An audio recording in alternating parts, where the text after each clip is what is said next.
ইঁদুর খেয়ে বিড়ালের কাছে ইঁদুর খাওয়ার বিচার চাওয়ার কোনো দরকার নাই, মানে হয় না। যে নিজেই কিনা ইঁদুর খাইছে, ইঁদুর খায়, তার স্বভাবটাই ইঁদুর খাওয়ার স্বভাব। আজকের ব্রেকিং নিউজ, 101টা ইঁদুর মেরে বিড়াল যাবে হজে। বিষয় হলো, বিড়ালের আসলে কোনো দোষ নাই। বিড়ালের তো পেটে আছে ক্ষুধা, আর বিড়ালের স্বভাব হচ্ছে ইঁদুর খাওয়া। ইঁদুর খাবে, ইঁদুর ইঁদুর খেতে সে পছন্দ করে, হ্যাঁ। তো যার কারণে সে ইঁদুর খায়। তো ইঁদুর খেতে খেতে এত বেশি পরিমাণে ইঁদুর খেয়ে ফেলছে বিড়ালে, এখন আর হজম করতে পারতেছে না। যার কারণে বিড়াল এখন বলতাছে যে আমি হজে যাব। হুম।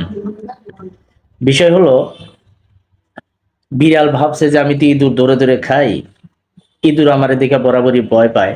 তো ভয় পেয়ে বুঝি ইঁদুররা সবসময় গর্তেই থেকে যাবে।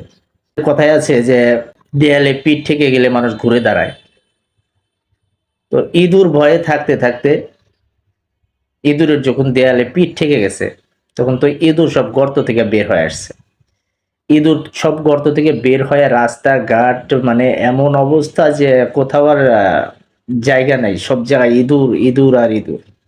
তো বিড়াল ভাবতেছে এত ইঁদুর তো খাওয়া তো সম্ভব না, যে কয়টা খাইছি এই কয়টাই তো হজম করতে পারতেছি না। এখন তো ইঁদুর সব গর্ত থেকে বের হয়ে আসছে, গর্তে আর কোনো ইঁদুর নেই। কিছু সংখ্যক ইঁদুর গর্তে আছে, যারা কিনা খুব শীঘ্রই বের হবে। তো আশঙ্কা বুঝে এখন বিড়াল বলতেছে যে হজে যাব। তো বিড়াল হজে যাবে প্রস্তাব দিছে, আপনারা আসেন, ইঁদুর যারা আছেন তারা আপনারা আসেন, আপনাদের সাথে বসবো। আমি কোনো ইঁদুর ধরে আর খেতে চাই না। হুম। তা আসেন, আমরা বসতে চাই। তো এখন আমার কথা হলো, আমরা যারা ইঁদুর, বিড়ালের সাথে আমাদের কোনো বসাবসি নাই। ইঁদুর খেয়ে বিড়ালের কাছে ইঁদুর খাওয়ার বিচার চাওয়ার কোনো দরকার নাই, মানে হয় না। যে নিজেই কিনা ইঁদুর খাইছে, ইঁদুর খায়, তার স্বভাবটাই ইঁদুর খাওয়ার স্বভাব। তো আমার কথা হচ্ছে যে ওনার সাথে বসার কোনো মানে হয় না, ওনার সাথে আমাদের কোনো বসার যুক্তি নাই। আমাদের একটাই দাবি হওয়া উচিত, এখন একটা মাত্রই দাবি হওয়া উচিত, সেটা হচ্ছে বিড়ালের অব্যাহতি। বিড়ালের অব্যাহতি দরকার। আর এটাই ফাইনাল, এটাই ফাইনাল, এটাই ফাইনাল হওয়া উচিত। এর বাইরে আর আমাদের কোনো সমঝোতা নাই। এর বাইরে আর আমাদের কোনো কথা থাকার কথা না। আপনি বিড়ালের কাছে, আমাদের একটা প্রস্তাব আছে, সেটা হচ্ছে আপনি আপনার পদ থেকে অব্যাহতি নেন।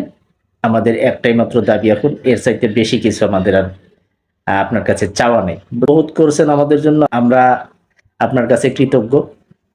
আর আপনার কাছে আমাদের চাওয়ার কিছু নাই, বলার কিছু নাই। বিচার হবে, যা কিছু হয়েছে, যতগুলো ইঁদুর মারা গেছে, যতগুলো ইঁদুর আপনারা খাইছেন, সবগুলা ইঁদুরের বিচার হবে, ইঁদুর মারার বিচার হবে। সেটা আপনার কাছে না, আপনার সেই বিচার আপনার কাছে চাইবে না, এই বিচার হবে, অবশ্যই হবে।